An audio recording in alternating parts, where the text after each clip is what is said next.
If you work in quality control at a candy factory, you know strict safety regulations come with the job. It's why you partner with Grainger. Grainger helps you find the high-quality and compliant products your business needs to inspect, detect, and help correct issues. And the sweetest part is, everyone gets a product that's as safe to eat as it is delicious. Call 1-800-GRAINGER, click Grainger.com, or just stop by. Grainger, for the ones who get it done. A warmer from the low. Welcome to lovely Las Vegas for Coast to Coast Hoops with myself, Greg Eaps Peterson, now part of the VSiN Family Podcast. We've got an excellent podcast for you as we're going to be joined in a few minutes by Tristan Freeman. He does such great work over at Bustin' Brackets. We're going to be chatting with him about these big-time NBA draft decisions. He's also out there in the lovely city of Pittsburgh, Pennsylvania. So we're going to be talking quite a bit about the Atlantic 10. He does a great job on that conference, gauging what we've all seen from those teams and the great off seasons that we've had out there. And then in the final segment, I'm going to get you guys a recap of the news and notes that we saw in college basketball on Tuesday. Really didn't see a ton of them, but you know what? We've got a little bit of something. And if you do like hearing from this fine podcast, Coast to Coast Hoops, you're able to subscribe wherever you get your podcasts. And if you have a question, comment, segment idea, what have you for this podcast, you do have one of two ways we offer those in. First one is my Twitter/X timeline at gunit_81. Keep in mind, letters EM, they meet us on matter, so as per usual, please do send these into the timeline. And the other way is find an Apple Podcast review. If you rate this podcast 5 stars, it is very much appreciated. And then from there, you're able to fire in whatever you'd like to hear on this podcast via that 5-star review. While we did not get in any Twitter/X questions, everything today is powered by EdgeBoost over at EdgeBoost. They're making sure that bettors are able to access their funds 24/7, 365 on leap year, 366 days of the year, as there's no restrictions as to utilizing it for gambling-related transactions. And when you go to edgeboost.bet, utilize that promo code of Greg, G-R-E-G. That'll get you a $1 match on your first deposit up to $25. Now let's talk with one of our good friends, as Tristan, he does such great work over at Bustin' Brackets. Like I said, out there in the great state of Pennsylvania, we're going to talk Atlantic 10, some NBA draft decisions, and so much more. And you're able to follow on Twitter/X at HoopsNut351 all together. And Tristan, always a pleasure, my friend. Thank you. Hey, thanks for having me, Greg. Appreciate it. I appreciate you, Tristan. And Tristan, right now, the big thing that is happening is these NBA draft decisions. And just how do you take a look on this front? And what sort of teams do you think have the most to gain/lose over the next few days? Yeah, there's still a few guys who I think are truly in the 50-50 range. Obviously, one of them is going to be Florida's Alex Condon, the 6'10 combo forward who had a great past season. Someone that fits the modern-day NBA game but could be a real true breakout star now that Elijah Martin's gone. So Florida's one to watch too. And I think another one to watch is Penn State's Yannick Koenen-Nienhauser, who probably is their only all-league caliber player on the roster if he were to return. If he doesn't come back, I don't know what Penn State's going to do to get out of last place in the Big Ten. Now, that may not be a draft decision that impacts the Final Four, but it could be one that solidifies a certain team in the bottom three of the Big Ten for next season. Absolutely. And then I've been hearing a lot about Milos Uzan as well. If I missed something before we came on, let me know. But I know that he's got a big NBA draft decision as well. And I think that that's big for a Houston team that regardless are going to be good. But that's one that I think is very much worth taking note of. Yeah, and look, anytime you got a 40% three-point shooter, that can come back, you're always going to want him too. And if he doesn't, then their options would be a 5-star freshman guard and then the Creighton transfer, Pop Isaacs. And if he's the guy who's running the offense, that could be a tricky deal. And Kingston Flemings was the 5-star prospect. But yeah, I mean, with Uzan, he'd easily be one of the best point guards in the country. And with a talented roster, that will be fairly young because of the talented recruiting class. You want a senior leader such as him to be able to sort of keep things stable. Without that, Houston can still have Final Four potential, but it could be more volatile.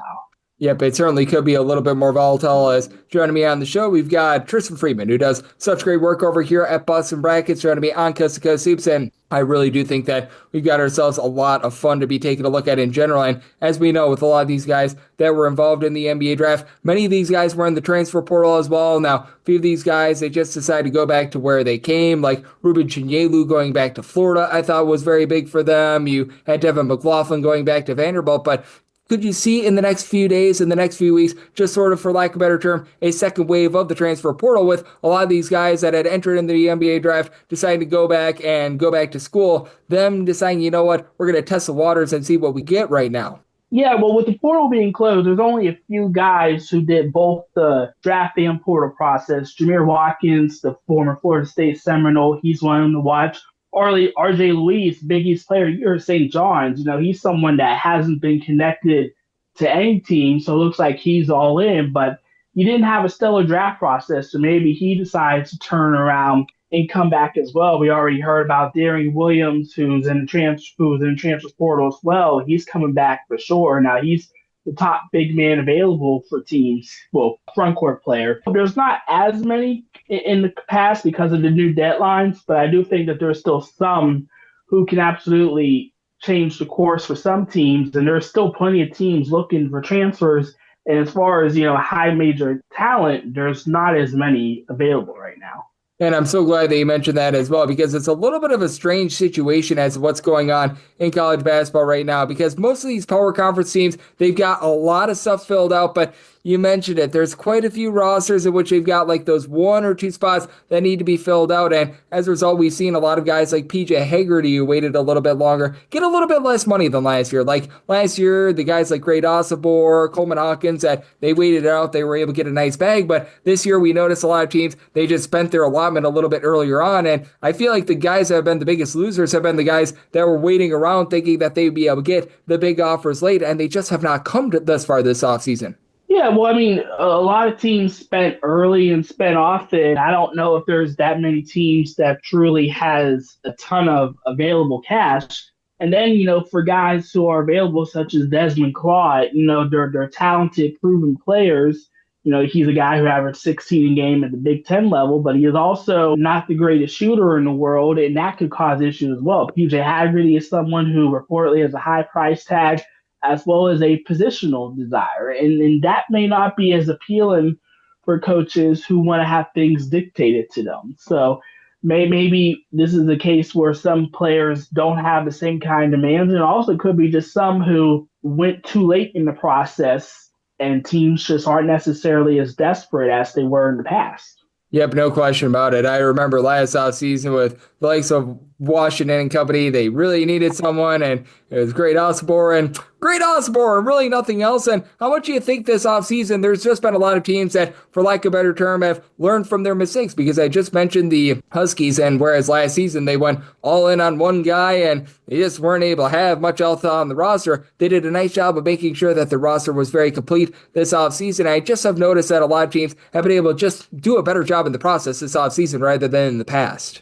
Yeah, I think, well, considering all the talent that was gone with the fifth and fourth year guys, I think the big thing for a lot of teams was just filling in holes with whoever was available. So there may not be as many elite guys who ultimately went into the portal, but I do think that teams knew that they had plenty of spots to fill up and did so. So I do think ultimately it was a solid job by teams. There are still plenty who has work to do when it comes to that field in a good enough roster. But in the end, I don't know if there are teams that have been awful. Yep, absolutely. As joining me on the show, we've got Tristan Freeman, who does such great work over at Boston Brackets, joining me on Coast to Coast Hoops. And when you take a look at the landscape of college basketball right now, who do you think might be a team or two that you take a look at and you say they might be in the market to add one or two of these guys late? Because most of the big blue chip prospects, they are off the board in terms of transfer portal. But we mentioned it, there are a few guys that are going through the NBA draft process that they're going to be looking for a spot. And we saw just a few other guys, like you mentioned with Desmond Claude, that they're still looking to sign. Yeah, I still think there's many teams that could use another piece. I think North Carolina could probably use another guard. There's several SEC teams that could probably be in play for a big man. Ohio State landed the one Baylor transfer, Josh Onua, but he's reportedly not going to be 100% cleared until months from now. Maybe they go after Darian Williams for insurance purposes. But outside of a few teams who feel like their rosters are set, and even the Dukes of the world are still looking at international prospects, almost any team can still be in the market to try and get someone, because very few would be considered a finished product right now. Yep, absolutely. And I think that it's very interesting what we've seen in the last few weeks here in the portal, because I know you're based out there in the great state of Pennsylvania. More specifically, you're out there in the Pittsburgh area. So you do a great job being able to gauge all of these Atlantic 10 teams, obviously a little bit of Horizon League action as well, the ACC. But I know you do such a good job with regards to that A10 beat. And I've noticed that these Atlantic 10 teams have really been able to feast the last few weeks in the transfer portal. And how would you evaluate their offseason as a whole? Because I look at these teams like George Mason, George Washington, and everything that we've seen with Duquesne, and I would consider a relative success across the board for that conference. Yeah, I mean, I saw a tweet earlier that preseason, Bart Torvik has every team above 200, which is a positive sign. I think the A10 was in a position where, because of revenue share, and have more funds to be able to get guys, but obviously not necessarily those who are looking for $1 million+ bucks, because they're not high major players, but they could be guys who wanted to move up but not necessarily too far up. So I think a lot of teams were able to get good talent. Fordham was able to add solid pieces. LaSalle got those pieces. Those are supposed to be the bottom teams. And obviously those at the top, VCU and Dayton, got former top 100 prospects who could easily be breakout stars at this level. So overall, I think just about everyone did a solid enough job. Obviously, there's still going to be teams who on paper is going to be favored, and there's someone's going to have to be at the bottom. But I think collectively, yeah, the A10 did a fairly good job when it comes to just getting as many top 100 caliber rosters as possible. Yep, I'm right there with you, and I do think that Mike Pio as well, the man that's coming in over at Fordham,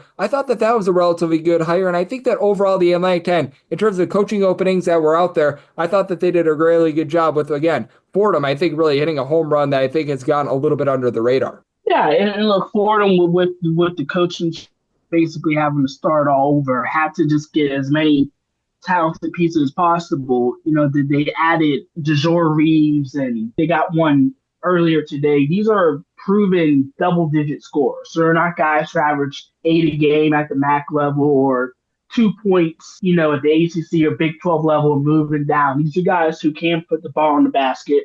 And this is a Fordham team that needs to get as much, scoring talent as possible. Probably could still use another big or so, but I think overall, the Rams has been solid and can at least say that they're going to be competitive in A10 play next year. No question about it. I'm right there with you. And Tristan, I know you're doing such a great job gauging this game of college basketball. We've talked a little bit about the NBA draft decisions. We've talked a little bit about the Atlantic 10. Let's go national here and just what you're evaluating in general. Is there a team or two that you feel like is flying a little bit under the radar right now that you just really like the moves that they made in the offseason and you feel like they should be getting a little bit more love than what they have been getting from folks out there evaluating this great game? One team to watch in the Big 12 maybe will be Cincinnati. And they're a team who basically has had to rebuild everything all over again. But their front court could be one of the best in the league. They added recently Baba Miller, former 4-star guy from FAU who had a breakout year. They bring in Mustafa Thiam, who comes over from UCF, and he's already a proven Big 12 caliber big man. It's going to come down to whether or not they can get enough shooting and scoring in the backcourt. Jizzle James is a guy who's proven, but Kirk Risa is truly off and on when healthy, and that's been a question for him in his career. So if they can get enough scoring in the backcourt, then I think their front court, you can include George Mason, all A10 guys, Jalen Haynes as well. Their front court's going to be good enough to keep them in contention. Yep, I think so as well, and I think that is going to be a fun team to watch out for. And with regards to Cincinnati, I do like what they're building as well as they just have not been able to make the NCAA tournament quite yet. I think that this could be the year for it, and I think that this is going to be a big year for you, Tristan, because you're doing such an excellent job evaluating this great game that we all know and love of college basketball. Let the good people at home know what's all on tap for you and how people can follow along on social media and other platforms. Yeah, you can follow me at HoopsNut351 at Twitter/X, and also follow at Bustin' Brackets. And we're looking at some of the former college stars, what their stocks are on the NBA draft, and just rounding out some of the portal talk. Absolutely. And Tristan doing one of the best jobs out there of evaluating college basketball all 12 months of the year. And every single time he joins me, he lends such great insight. So a big thanks to Tristan for joining me on Coast to Coast Hoops, now part of the VSiN Family Podcast. And coming up next, it is that time of the podcast that I give you a recap of the news and notes that we saw in college basketball on Tuesday. For the ones who get it done, the most important part is the one you need now. And the best partner is the one who can deliver. That's why millions of maintenance and repair pros trust Grainger, because we have professional-grade supplies for every industry, even hard-to-find products. And we have same-day pickup and next-day delivery on most orders. But most importantly, we have an unwavering commitment to help keep you up and running. Call, click Grainger.com, or just stop by. Grainger, for the ones who get it done.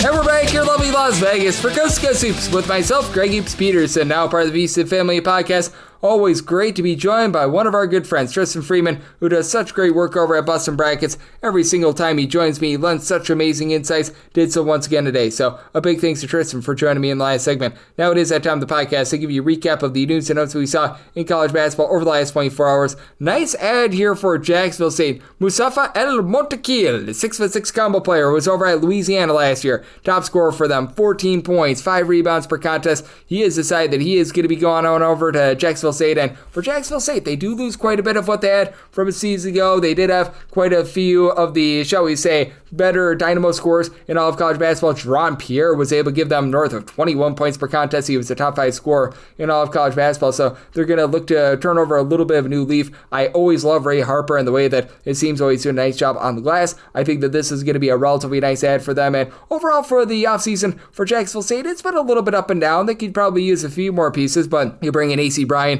who is over at Alabama A&M. He's capable of giving you double figures. Jay Nash, he really didn't see a lot of playing time over at Tulsa, so a little bit TBD as what you're going to be getting with that regard. But all in all, I do like this pickup for them. Curtis Givens, who was over at LSU last season, he has decided that he is going to be going to Memphis. For Givens, didn't see a ton of playing time, but is a former top 100 recruit that last season in a few starts for LSU, he was able to give the team about 4.5 points per contest. Needs to improve that three-point shot. He shot less than 25% from three-point range. He's actually a native of Memphis, Tennessee, so he's going to be heading back on over to his roots. I don't know what sort of playing time he's going to be seeing. This is obviously a really nice depth piece for them, but I just think that he's going to be passed up by a lot of these other guys. Dante Harris, who can play the point for coming out over from Virginia, is rock solid along Doug McDaniel. Those two guys are really nice, and Sear Parker was a really good sixth man over at McNeese last season as well, and then you had Aaron Bradshaw, who's just 7 feet tall. He's able to do a little bit of everything. Quante Berry was a double-figure scorer over at Temple. Go Owls last season, so I don't know what sort of playing time he's going to be seeing, but you know what? At the very least, it's a Memphis team that is really doing a nice job of being able to fill out that roster, and I do think that that is going to be a solid pickup for them moving forward, and I think that this is a relatively solid pickup as well, as you had Aiden Rubio going on over from UNC Asheville to Michigan. He's actually a native of Michigan, so this one makes a lot of sense. He was really good 2 years ago over at Central Michigan, was averaging 6.5 points per contest as a freshman, shot 40% from 3, went to UNC Asheville, played in 6 games, only averaged 2 points per contest, so a little bit rough there. I do think that for Eastern Michigan, they're starting to head in the right direction. Last year, they were a little bit top-heavy. They had 2 transfers from DePaul that were able to give you a little bit of something, and Jalen Terry along to Sean Nelson, and there just wasn't much else to the team. This year, they've been able to pack a little bit more just overall talent. Mekhi Ellison, who comes on over from Stetson, he's a double-figure scorer. I like the pickups of Addison Patterson along John Sanders, who comes on over from Northwestern State, Mac Manseal, who is at Detroit. These are guys I think are going to be able to elevate the team, and I really do like the direction that they're moving in general. So I do think that this is going to be a pretty rock-solid ad for them. And then in terms of the NBA draft decisions, we didn't see a whole heck of a lot of guys come off the board, so we're still going to be waiting on a few more of these NBA draft decisions, but more and more of them are starting to, shall we say, matriculate, and we shall see if some of these guys decide that they are going to be testing the waters in terms of the portal or not as well, because there are some guys that they decide that they were going to be entering into the portal and they were also going to be in the NBA draft as well, like Darion Williams. He decided that he was going to be withdrawing from the draft, and he was averaging 15 points, 5.5 boards, 3.5 assists per contest, was over at Texas Tech last year, mid-30s three-point shooter. He's currently in the transfer portal, and that is very, very big. And then you did see something that was very, very not shocking, as Boogie Flan was another one of those guys in the NBA draft. He withdrew it. He decided that he is going to be going to Florida. This is a very rock-solid ad for Florida, as they got Ruben Chinyelu about 24 to 48 hours ago as well. Obviously a school that's going to need to replace much of that backcourt from Walter Clayton and company that was able to win the title last season. But for Flan, 5 assists, 13.5 points per contest, mid-30s three-point shooter, was one of the best guards in all of college basketball, just in terms of the key skill-wise, and I think that this is really going to be able to elevate them. So being able to add Boogie Flan for Florida, that certainly makes them a threat to be able to repeat this upcoming season, and we shall see what else we're going to be getting moving forward here on Coast to Coast Hoops, now part of the VSiN Family Podcast. A big thanks to Tristan Freeman. He does such amazing work over at Bustin' Brackets. He joined me in the last segment. If you do like hearing from this fine podcast, Coast to Coast Hoops, you're able to subscribe wherever your podcasts, Apple Podcasts, Google Play, Spotify, Stitcher, and TuneIn. If you have a question, comment, segment idea, what have you for this podcast, you do have one of two ways we offer those in. First one is my Twitter/X timeline at gunit_81. Keep in mind, letters CM. Name does not matter, size per usual. Please do send these into the timeline. And the other way is find an Apple Podcast review. If you rate this podcast 5 stars, it is very much appreciated. And then from there, you're able to fire in whatever you'd like to hear on this podcast via that 5-star review. Big thanks once again to Tristan Freeman of Bustin' Brackets for joining me in last segment. Coming at you guys every single day on this podcast, regular season and off season. So I'll be back with you once again tomorrow. Thank you. For the ones who get it done, the most important part is the one you need now. And the best partner is the one who can deliver. That's why millions of maintenance and repair pros trust Grainger, because we have professional-grade supplies for every industry, even hard-to-find products. And we have same-day pickup and next-day delivery on most orders. But most importantly, we have an unwavering commitment to help keep you up and running. Call, click Grainger.com, or just stop by. Grainger, for the ones who get it done.